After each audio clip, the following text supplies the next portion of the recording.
예수님께서는 이 세상에 있는 자기의 사람들을 사랑하시고 구원하시기 위해서 이 땅에 오셨어요.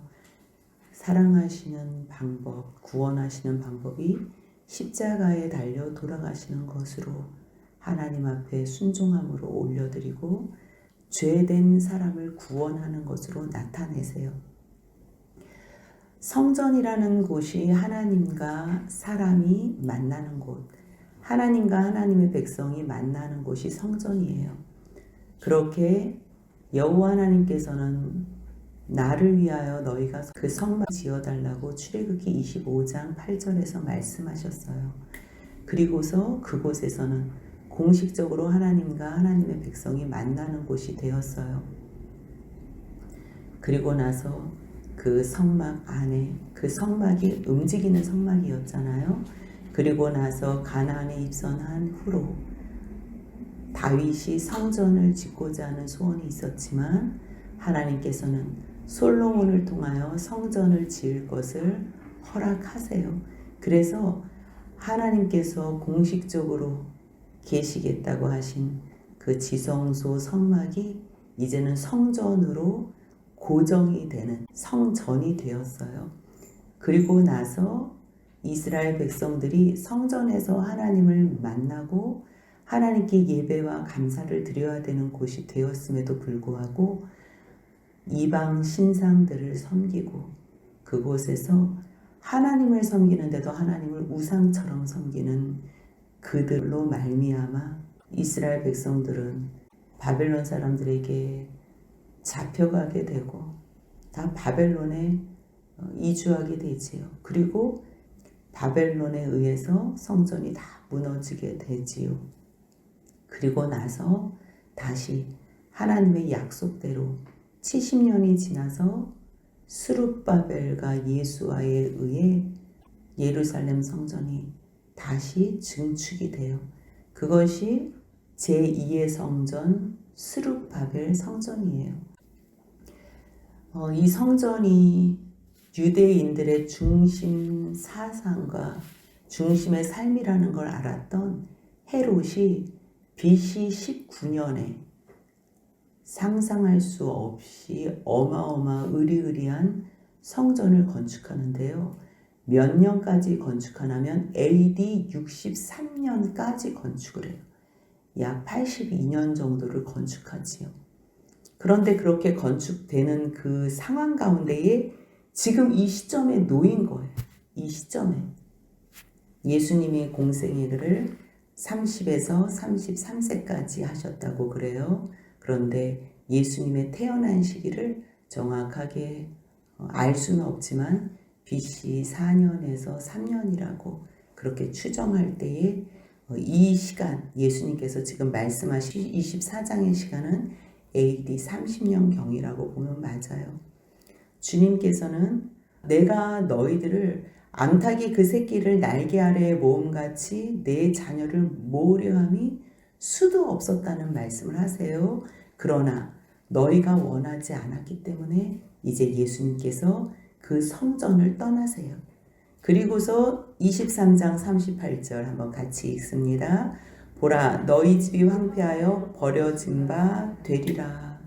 너희들은 이 성전을 대단한 집이라고 생각하고 너희가 영원히 자랑할 곳이라고 처소라고 생각하지만 결국 너희 집이 황폐하여지리라. 보이는 성전도 무너지겠고 너희가 각각 집에서 살 때에 말씀으로 하나님을 가까이 하지 않으면 너의 집도 황폐되고 또 신약 시대에 예수님이 죽으시고 부활하시고 승천하신 후에 성령님을 보내주셨어요. 그래서 너희가 성전이라 그랬어요. 우리를 이것을 육신의 집. 하지만 이 육신된 우리 가운데 성령님이 계시지 않으면 우리가 성령님을 몰아내고 버리면 결국 예수의 영이 없는 그곳, 예수님을 말씀으로 모시지 않는 그곳은 결국 황폐하여지리라는 것을 말씀하세요. 그러면서 실제적인 첫 번째 사건, 너희들이 그렇게 영광스럽게 생각하는 이 성전도 황폐하여질 것이라고 말씀하세요. 결국 24장 1절에서 예수께서 그 성전을 떠나세요. 이제는 이 시간 이후로는 예수님께서 다시는 이 성전에 들어가시지 않아요. 왜냐하면 그곳에 있는 대제사장들, 장로들, 서기관들, 바리새인들, 그 많은 중심에 있는 사람들이 예수님을, 하나님을 모시고 싶어 하지를 않는 거예요. 성전에서는 하나님께 예배드려야 되는 곳인데도 불구하고 하나님을 버리고 결국 하나님이신 예수님을 배척하는 일로 말미암아 예수님은 결국 성전을 떠나세요. 그래서 24장 1절 한번 같이 읽습니다. 예수께서 성전에서 나와서 가실 때에 제자들이 성전 건물들을 가리켜 보이려고 나아오니, 예수님께서 그곳을 나오시는데 제자들은 이 성전 조형물이 너무너무 멋있는 거예요. 우리들은 뭐 이 성전 건물이 어떻게 생겼는지 알지 못하지만 역사가들에 의한 그 표현에 의하면 흰색의 대리석 건물로 뭐 상상할 수 없는 어마어마하게 지었다는 거지요. 아니 갈릴리 촌 사람들이, 이 제자들이 이 예루살렘 도시에 와서 이 성을 보니, 이 성전을 보니 얼마나 눈이 휘둥그레졌겠어요. 지방에 사는 사람들이 강남 땅에 와서 충영교회와 사랑의 교회를 보면 얼마나 놀라요. 그 조형물에 감탄을 하지요. 저거 너무 멋있다고. 눈으로 보이는 것에 정말 멋있으니까 그것을 이야기하는 거예요. 그래서 제자들이 성전 건물을 가리키려고 보이려고 이제 저 멋있지요, 멋있지요 이렇게 하는 거지요.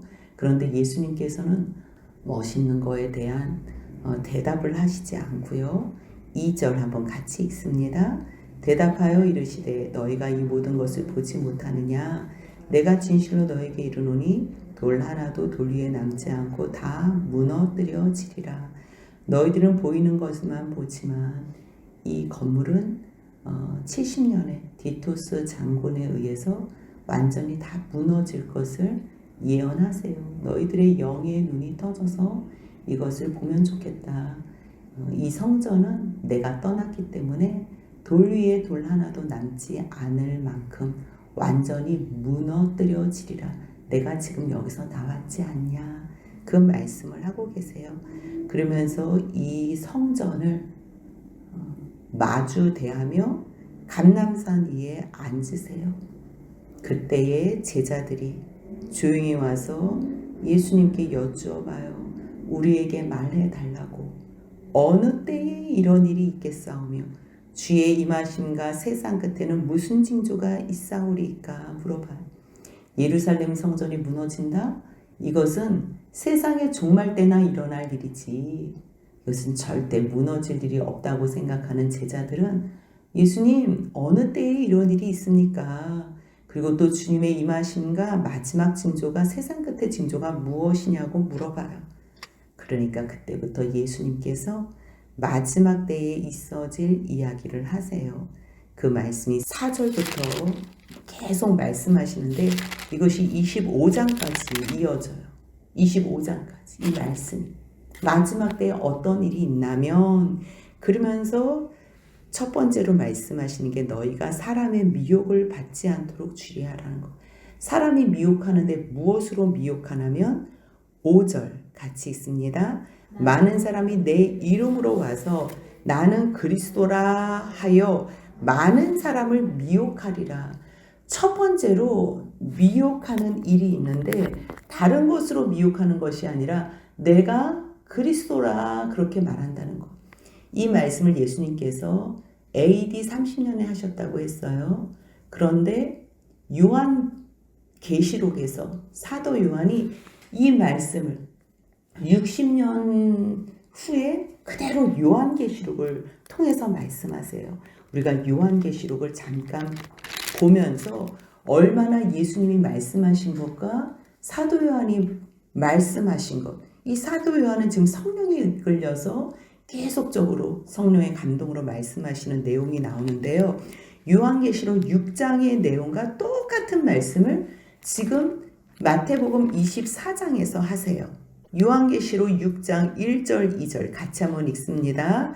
내가 보매 어린 양이 7인 중에 하나를 떼시는데 그때 내가 들으니 네 생물 중에 하나가 우레소리 같이 말하되 오라 하기로 이에 내가 보니 흰 말이 있는데 그 탄 자가 활을 가졌고 면류관을 받고 나아가서 이기고 또 이기려고 하더라. 6장 계속 볼 거니까 이렇게 꼽아 놓으시면 좋겠어요. 흰 말이 있다는 거예요. 인 하나를 떼는데요. 흰 말이 있는데 그 탄 자가 활을 가졌고 면류관을 받고서 나아가는데요. 어떻게 해요? 이기고 또 이기려고 한다는 거예요. 예수님께서 마지막에 백마를 타고 온다 그러니까 자기가 백마라고 나타나서 이만희도 백마 타고서 자기가 그리스도라는 거예요. 근데 너무너무 웃기는 게요. 신천지에 있는 교인들은 말씀을 너무 모르니까 백마 타고 이만희가 왔다니까 정말 백마 탄 줄 안 되니까요. 그런데 그 앞에 문선명도 백마 타고 사진 찍어놓고 또 그 앞에 이단이라고 하는 사람들은 다 자기가 백마 타고 사진을 찍어서요. 이만희만 볼 때는 신천지가 전부인 줄 알고 진짜 이만희를 그리스도라고 믿는 거예요. 그런데 그 사람들이 잘못된 그 신천지 이단에 빠진 사람들 교육하는 장소 있잖아요.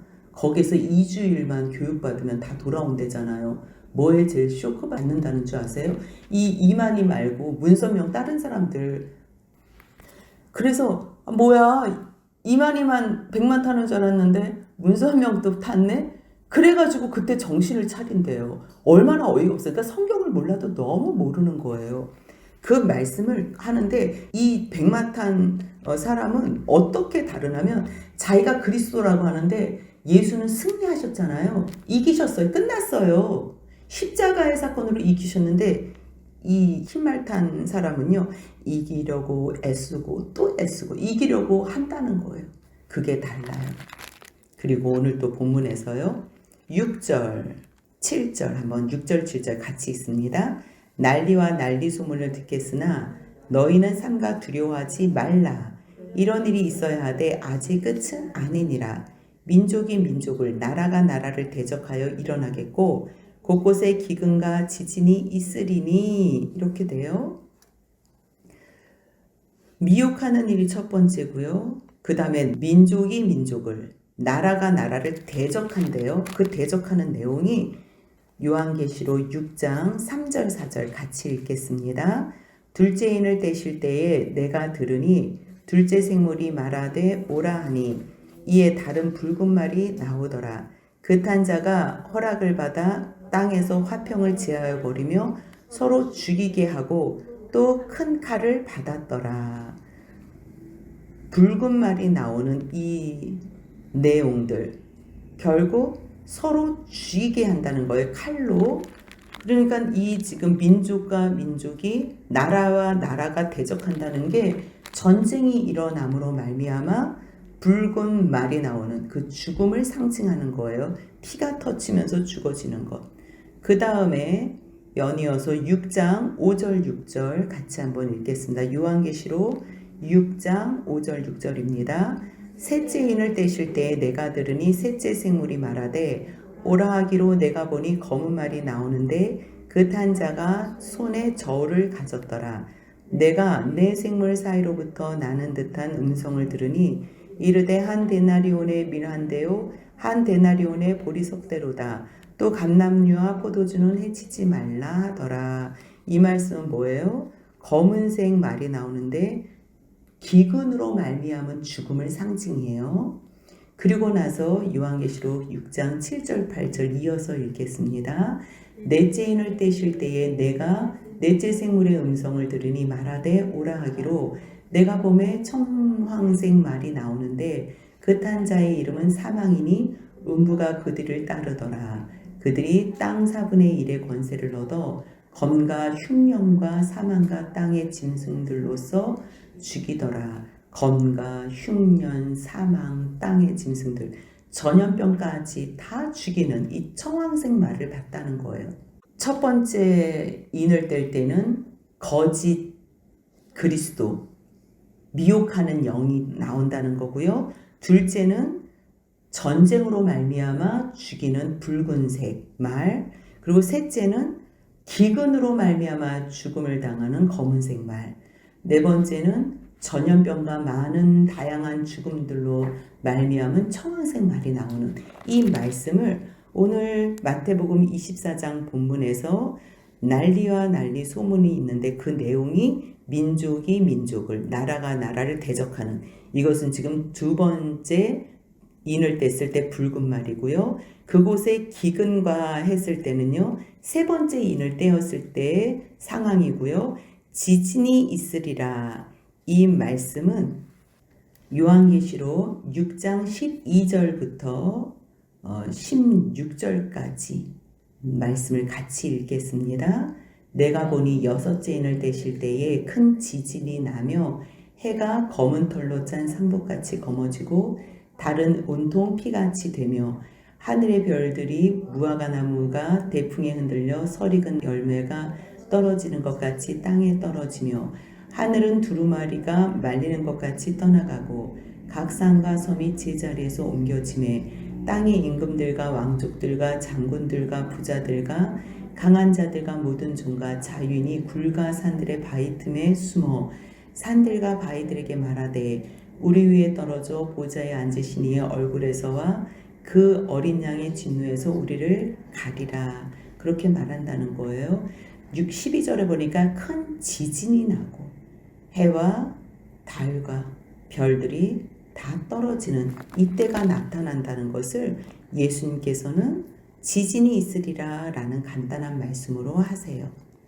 하지만 이 모든 것은 재난의 시작이라고. 그러면서 가장 중요한 것 무엇을 말씀하시냐면요, 예수 그리스도의 이름으로 말미암아 미혹받는 것. 예수만 붙잡으면 사실 이 첫 번째부터 여섯 번째 인까지 뗄 때 아무런 문제가 되지 않아요. 가장 문제는 예수 이름으로 말미암은 핍박을 당할 때에 이것을 내려놓고 예수님을 놓치면 그 다음에는 첫 번째 인을 떼는 재앙부터 여섯 번째 인을 떼는 재앙까지 다 속해 있다는 거예요. 다 속해는 거예요. 그 중에 다섯 번째 인을 뗄 때에는요, 선지자들이 예수 이름으로 말미암아 핍박 당하는 사람들이 있어요. 그것이 요한계시록 6장 9절 10절 한번 같이 읽습니다. 9절 10절입니다. 다섯째 인을 떼실 때에 내가 보니 하늘의 말씀과 그들이 가진 증거로 말미암아 죽임을 당한 영혼들이 제단 아래에 있어 큰 소리로 불러 이르되 거룩하고 참되신 대주제여 땅에 거하는 자들을 심판하여 우리 피를 갚아주지 아니하시기를 어느 때까지 하시려 하나이까 하니. 이 인떼는 상황 가운데에 많은 주님의 증인들이 순교를 당하는 것, 그 순교자가 많이 생기는 것도 마지막 때의 환난 가운데 한 가지라는 거예요. 그런데 다른 것이 아니라 오직 누구의 이름 때문이라는 거예요? 예수의 이름 때문이란 그 말씀이 5절에서 많은 사람이 내 이름으로 와서 다 그 이름, 그 예수의 이름이 뭐예요? 구원의 이름인데 첫 번째로는 그 이름으로 와서 나는 그리스도라고 말하는데 결국 당신 예수 아니에요. 당신 그리스도 아니에요. 그렇게 대적해서 말하는 사람들이 있을 거 아니에요. 결국 그 사람들이 다시 9절 24장 9절 다시 읽습니다.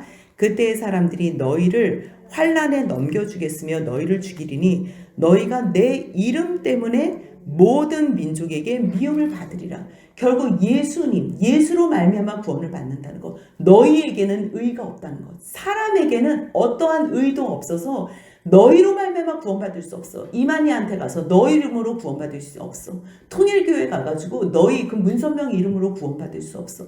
뭐 그것들 그 사람들 뿐이야. 뭐 정명석 뭐 이 모든 이단에 있는 사람들 너희 이름으로 구원받을 수 없어. 그렇게 얘기를 할 때 10절 같이 읽습니다. 그때 많은 사람이 실족하게 되어 서로 잡아주고 서로 미워하겠으며. 이 잡아줄 때 모르는 사람들이 잡아줘요? 아니에요. 여보 그곳은 가면 안 돼요. 그곳은 이단이에요. 거기는 예수를 증거하는 사람이 아니에요. 그것을 얘기하면 아는 사람들이 잡아주는 거예요. 잡아가는 거예요.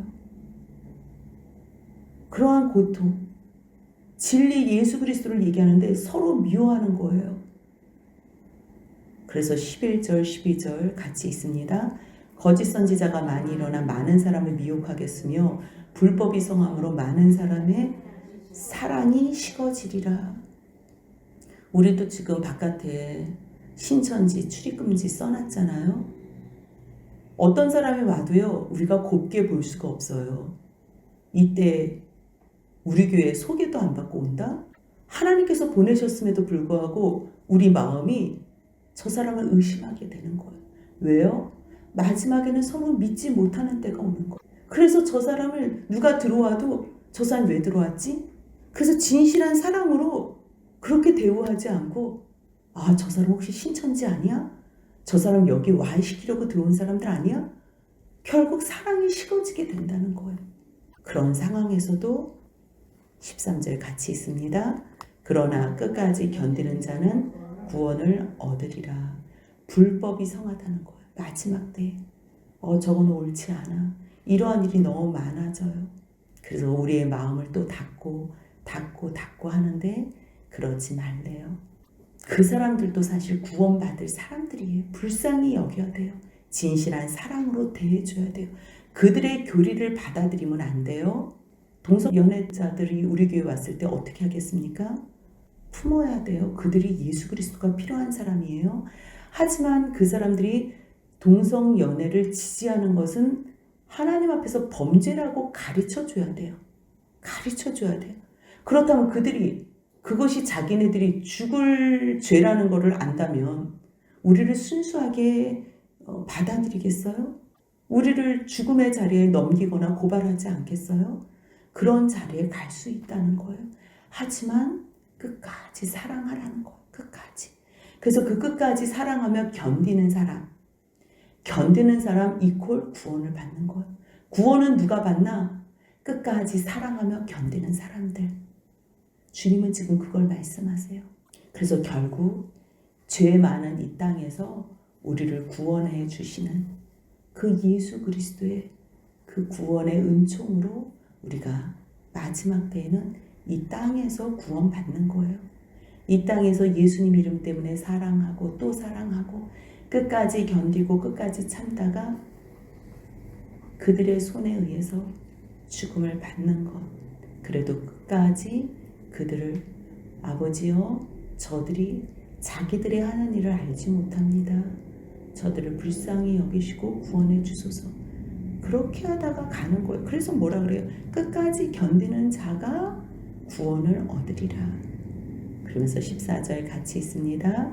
이 천국 복음이 모든 민족에게 증언되기 위하여 온 세상에 전파되리니 그제야 끝이 오리라. 그러니까 예수를 전하는 기독교인들을 추방하는 그러한 나라에 말씀이 전해진대잖아요. 모든 민족에게 다 예수의 이름이 증언된대잖아요. 그럼 누군가가 들어가는 사람이 있다는 거잖아요. 있다는 거예요. 마지막에는요. 아무리 들어가지 말라 해도 주님께서 정말 믿음으로 단단히 선 사람들은 너 들어가서 복음 전하고 죽어. 그러면 들어가야 돼요. 세상 사람들이 뭐라 그래도. 근데 하나님의 음성도 듣지 않았는데 자기 의를 드러내기 위해서 들어가서 죽어? 그거는 또 우리가 말할 바가 아니지만 하나님께서 들어가라 하실 때만 그 명령에 순종해서 모든 열방 가운데에 예수님의 이름이 증거되면 온 세상에 전파되리니 못 들었어요 이런 사람들이 없다는 거예요. 그제야 끝이 온다는 거예요. 그러기 때문에 너희는 선지자 다니엘이 말한 바 멸망에 가증한 것이 거룩한 곳에 선 것을 보거든. 멸망에 가증한 것이 거룩한 곳에서요. 세상에 거룩이라는 단어가 어울리는 곳이 어디예요? 성전 외에는 없어요. 성전 외에는. 하나님의 말씀이 증거되는 곳 외에는 세상에 거룩이라는 단어가 어울리는 데는 없어요. 그런데 유일하게 거룩한 곳, 하나님의 말씀이 선포되는 곳, 그곳에 가증한 것이라 무엇이겠어요? 하나님의 말씀이 제대로 선포되지 않는 곳이에요. 만약에 하나님의 말씀이 제대로 선포되지 않는 것을 너희가 듣거든 거기서 도망가라는 거예요. 예루살렘 성전의 그 아름다움에 빠져서 예수님도 이미 떠나고 하나님은 거기에 임재하시지 않는데 그 아름다운 성전에 도취돼서 거기에 계속 머문다? 거기에서 하나님의 말씀이 아닌 다른 말씀이 선포된다? 거룩한 곳에서 멸망에 가증한 것이 선포된다? 너희들은 거기에 떠나라는 거예요. 거기에 머물러 있지 말라는 거예요. 도망가라는 거지요. 16절부터 18절까지 같이 있습니다. 그때 유대에 있는 자들은 산으로 도망할지어다. 지붕 위에 있는 자는 집 안에 있는 물건을 가지러 내려가지 말며 밭에 있는 자는 겉옷을 가지러 뒤로 돌이키지 말지어다. 멸망에 가증한 것이 거룩한 말씀이 선포되어야 될 자리에 있으면요. 우리들은 아쉬운 게 많아요. 내가 평생에 이곳에서 정말 나의 인생을 지냈는데 난 여기 사랑하는 사람들이 너무 많은데 내가 여기에 헌금도 많이 해서 내가 이제 받을 영광으로 지내야 되는데 근데 그곳에서 하나님의 말씀이 아닌 다른 가증한 멸망에 가증한 말씀이 선포되면요. 뒤도 돌아보지 말고 떠나래요. 그것이 우리가 살 길이라는 거. 하나님께서 각자 교회를 세우세요. 하나님께서 세우세요. 근데 하나님께서 세우시는데 하나님 없이 사람이 세우는 교회가 있을 수 있다는 거예요. 지금 예루살렘 성전같이 헤롯 왕이 유대인들에게 잘 보이기 위해서 지금 예루살렘 성전을 세운다니까요. 헤롯은 하나님을 믿지도 않아요. 여호와 신앙도 있는 사람이 아니에요. 그런데 영광 받기 위해서 자기가 정치할 때에 유대인들의 마음을 뺏기 위해서 그렇게 성전을 지었다는 거예요. 그런데 그 성전이 너무 좋아서 거기에 머문다? 그런 일을 하지 말라는 거예요. 많은 예배당이 있어요. 그 예배당이 하나님께서 허락하셔서 세운 예배당인지 확인해 봐야 된다는 거예요. 수십억, 수백억을 들여가지고 예배당을 지어요. 근데 거기서 외쳐지는 말씀은 여러분들 하나님을 섬기고 하나님께 헌금 드리면 건축 헌금 드리면 여러분들 세상에서 만사형통 됩니다. 여러분들 세상에서 잘 먹고 잘 살 수 있습니다. 이게 멸망에 가증한 외침이라니까요. 예배당이 세워졌다고 거기서 하나님의 거룩하신 말씀이 증거되는 곳이면 그곳을 떠나면 안 돼요. 하지만 거룩한 하나님의 말씀이 외쳐져야 하는 곳에 멸망에 가증한 것, 세상의 복을 추구하는 것, 육신의 정욕, 안목의 정욕, 이생의 자랑을 추구하는 것으로 여러분들 예수님 잘 믿으면 하나님 잘 믿으면 여러분들 자녀들 잘 되고 여러분들 사업 잘 되고 여러분들 만사형통 됩니다. 이런 거짓된 말씀이 증거하는 곳이라면 뒤도 돌아보지 말고 떠나라는 거예요. 거기는 예배당이 이름만 예배당일 뿐이지 자신을 예배하고 하나님을 우상으로 섬기는 하나님 없는 처소라는 거예요. 그런 곳이라면 너희들은 뒤도 돌아보지 말고 도망하는데 혹시 아까운 물건 있을지라도 너희의 물건이 남아있을지라도 뒤도 돌이키지 말고 도망가라는 거예요. 그날에 아이벤 자들과 젖먹이는 자들에게 화가 있다는 거지요. 왜요? 자기 몸도 도망가기 어려운데 자녀들을 놔둘려니 얼마나 어려워요? 그래서 기도를 하라는 거예요. 20절, 21절 같이 있습니다. 너희가 도망하는 일이 겨울에나 안식일이 되지 않도록 기도하라. 이는 그때 큰 환란이 있겠음이라. 창세로부터 지금까지 이런 환란이 없었고 후에도 없으리라. 그러면서 주님께서 기도하는 자들을 통해서 그들의 기도에 응답해 주시기 위해서 22절 같이 있습니다. 그 날들을 감하지 아니하면 모든 육체가 구원을 얻지 못할 것이나 그러나 택하신 자들을 위하여 그 날들을 감하시리라. 이 사건이 1차적으로는 AD 70년 디투스 장군에 의해서 예루살렘이 완전히 함락이 돼요. 그것이 70년이에요. 그때 어떠한 소문이 들렸냐면 로마가 예루살렘을 완전히 점령했을 때에 예루살렘 성전 헤롯이 지을 때에 돌과 돌 사이에 금덩어리를 숨겼대. 이 소문이 든 거예요. 그래서 예루살렘 성전을 AD 70년도에 무너뜨렸을 때 이 군인들이 거기에서 금덩어리 나오는 줄 알고 완전히 돌과 돌 위에 돌 하나가 남지 않을 정도로 완전히 무너뜨렸다는 거예요. 결국 예수님의 이 말씀과 예언이 성취되었어요. 1차적으로는 AD 70년에 있는 이 디토스 장군에 의해서 예루살렘이 함락되고 완전히 예루살렘 성전까지 멸망되는 이 사건, 이것을 말씀하셨다면 그것이 예표잖아요. 예표. 뭐에 대한 예표예요? 마지막 때. 지금 요한계시록, 우리가 요한 사도로 통해서 계시록에 어떠한 징조가 있을 것인지 우리가 말씀을 묵상한 것처럼 그 마지막 때에 예표가 있다는 거예요.